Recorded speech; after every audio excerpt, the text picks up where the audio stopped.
자, 우리 드림키즈 친구들 안녕하세요. 한 주간 잘 지내셨죠? 오늘 또 멋진 김반석 목사님입니다. 오늘 또 목사님과 함께 하나님 말씀 생각해 보면서 하나님께서 우리를 향해서 어떠한 마음을 가지고 계신지 한번 생각해 봤으면 좋겠어요. 오늘 우리 친구들과 나눌 하나님 말씀은요. 사무엘상 8장 1절부터 9절까지 말씀이에요. 사무엘상 8장 1절부터 9절까지 말씀. 우리 친구들 귀 쫑긋하고 잘 들어볼 수 있죠? 자, 우리 친구들 하나님 말씀 들어볼게요. 제8장 사무엘이 늙음에 그의 아들들을 이스라엘 사사로 삼으니 장자의 이름은 요엘이요 차자의 이름은 아비야라. 그들이 브엘세바에서 사사가 되니라. 그의 아들들이 자기 아버지의 행위를 따르지 아니하고 이익을 따라 뇌물을 받고 판결을 굽게 하니라.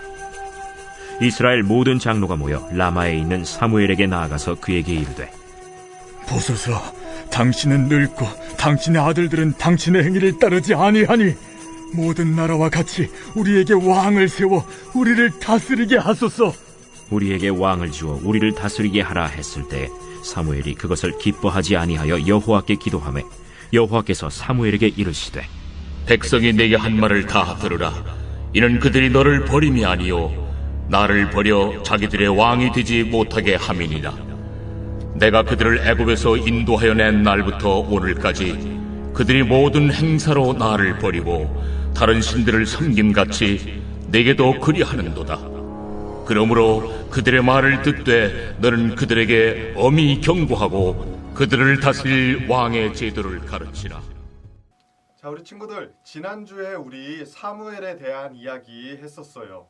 하나님께서 어린 사무엘에게 말씀하셔서 사무엘을 이스라엘의 지도자로 세우는 내용 생각해 봤었죠.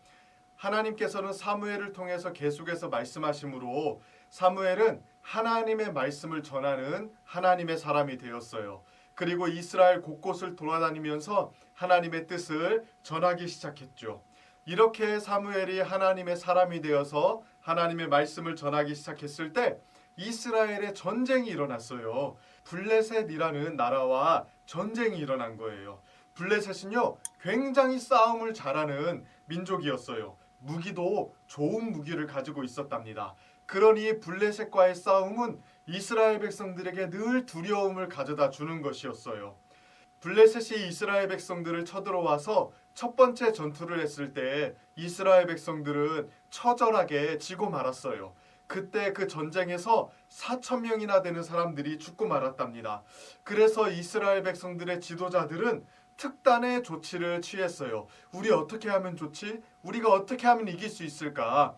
이렇게 고민하고 생각한 끝에 하나님의 법궤를 전쟁터에 가지고 가기로 했어요. 하나님의 법궤는 하나님께서 모세에게 주신 10계명의 두 돌판이 들어있는 상자였어요. 이 두 개의 돌판은 하나님께서 이스라엘 백성들과 늘 함께 하신다는 것을 보여주는 것이었답니다. 이스라엘 백성들은 전쟁에 이 법궤를 가져가면 하나님이 우리와 함께 하시는 것이니까 이길 수 있을 것이라고 생각했어요. 하나님을 전쟁에 데리고 가려고 했던 거예요.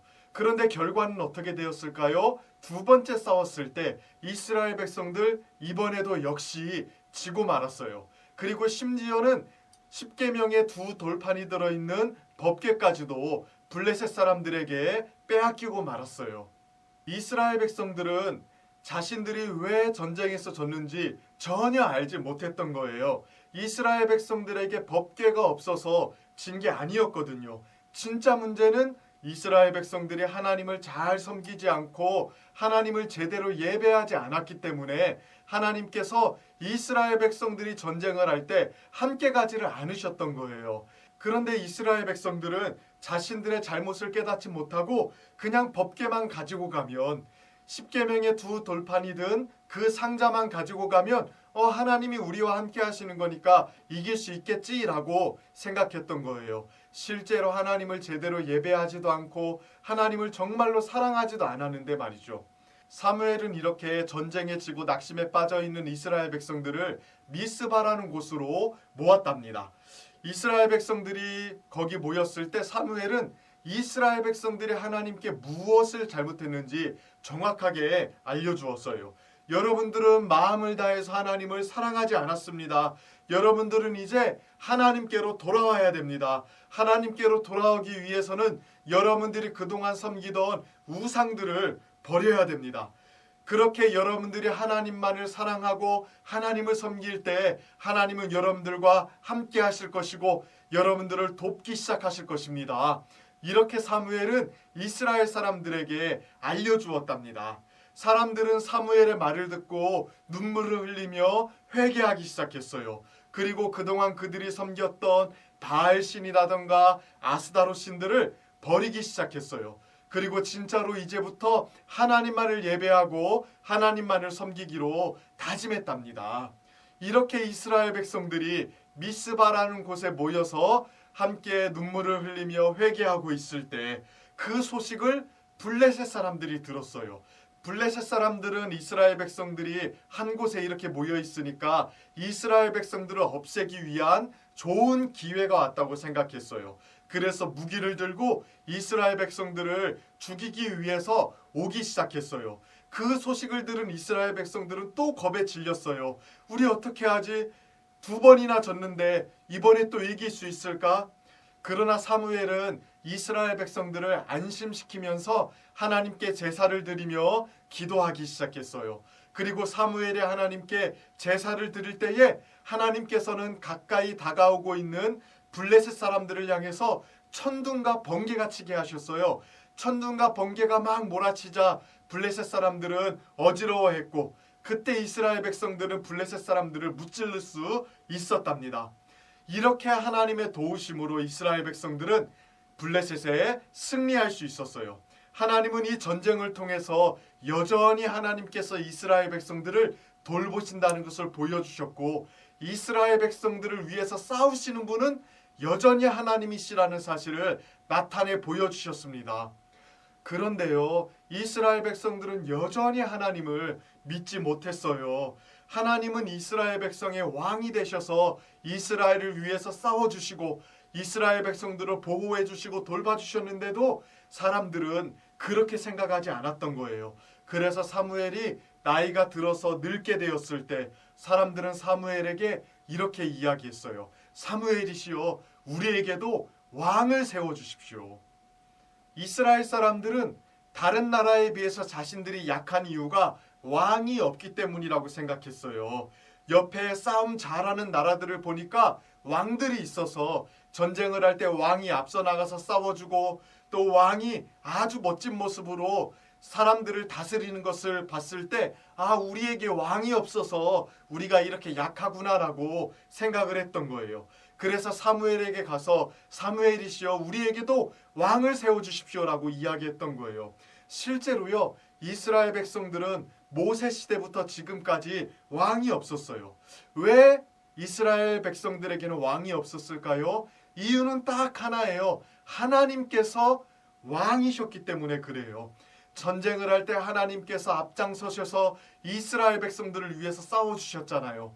또 이스라엘 백성들에게 뭔가가 필요할 때 하나님께서 직접 이스라엘 백성들에게 그것들을 주셨잖아요.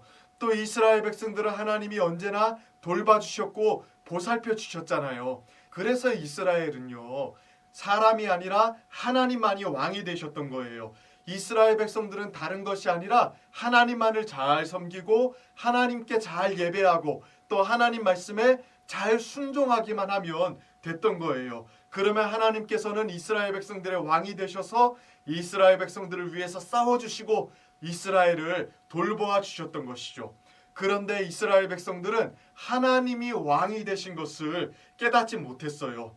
하나님이 이스라엘의 왕이 되셔서 싸워주시고 돌봐주신다는 것을 제대로 믿지 않았던 거예요. 그래서 자신들에게도 사람 왕을 세워달라고 구했던 것이죠. 하나님께서는 이러한 이스라엘 백성들의 요구에 대해서 굉장히 가슴 아파하셨어요. 하나님께서는 왕을 세워달라는 이스라엘 백성들의 요구를 하나님을 버린 것이라고 생각하셨답니다. 하나님을 왕으로 섬기기를 거부하고 믿지 못하는 것이라고 생각하셨어요. 지금도 마찬가지 아닌가요? 우리를 지키고 다스리시는 분이 누구인가요? 하나님이세요. 하나님은 여전히 우리의 왕이 되셔서 우리를 돌봐주시고 우리를 지키시는 분이에요. 우리는 왕 되신 하나님을 예배하고 섬기고 따르며 살아가야 돼요. 그럴 때에 하나님의 백성으로서 멋지게 살아갈 수 있는 거거든요. 그런데 지금도 여전히 이스라엘 백성들처럼 하나님을 믿지 못하는 사람들이 너무 많아요. 눈에 보이지 않는 하나님이 어떻게 우리를 지키겠어? 돈이 많아야, 힘이 세야 우리를 지킬 수 있는 거야. 이렇게 생각하는 사람들이 오늘날에도 너무 많아요. 그러면서 하나님을 왕으로 생각하고 하나님만을 예배하고 섬기기를 거부하는 거예요. 우리 친구들은 어떻나요? 오직 하나님을 왕으로 생각하며 섬기며 살아가고 있나요? 보이지는 않지만 지금도 우리 하나님께서 우리를 다스리시고 통치하시고 돌봐주시고 보호해 주신다는 사실을 우리 친구들 굳건히 믿고 있나요? 우리 하나님을 예배하고 섬기고 잘 따라가면 왕 대신 우리 하나님이 우리와 함께 하신다는 사실을 믿고 있나요? 이 사실을 굳건히 믿는 우리 친구들 되기를 바랄게요. 그래서 이 세상을 살아갈 때에 지금도 하나님께서 온 우주에 온 세상의 왕이 되셔서 나를 돌보시고 다스린다는 그 믿음을 가지고 하루하루를 살아가는 우리 친구들 되기를 주님의 이름으로 축복합니다. 이 시간 함께 같이 기도할까요? 기도할 때에 우리 멋진 모습으로 함께 같이 기도해봐요. 자, 믿음, 기도 무릎. 자, 소망, 기도 손. 마지막 기도는 사랑. 목사님이 기도할게요. 하나님 감사합니다. 하나님께서는 이스라엘의 왕이 되어 주셔서 이스라엘 백성들을 위해서 싸우시고 돌봐주시고 늘 이스라엘 백성들을 보호해 주셨지만 이스라엘 백성들은 그 사실을 믿지 못해서 새로운 왕을 세워달라고 요구하였습니다. 하나님, 이러한 이스라엘 백성들의 모습이 우리와 같지 않은지를 돌아봅니다. 하나님, 지금도 우리의 왕이 되셔서 이 세상과 온 우주 만물을 다스리시는 우리 하나님을 우리가 굳게 믿고 하나님께 순종하며 하나님을 예배하며 살아갈 수 있게 해주세요. 그리고 하나님이 우리를 여전히 돌봐주신다는 것을 믿음으로 살아갈 수 있도록 도와주세요. 모든 것에 감사드리며 예수님의 이름으로 기도드립니다. 아멘.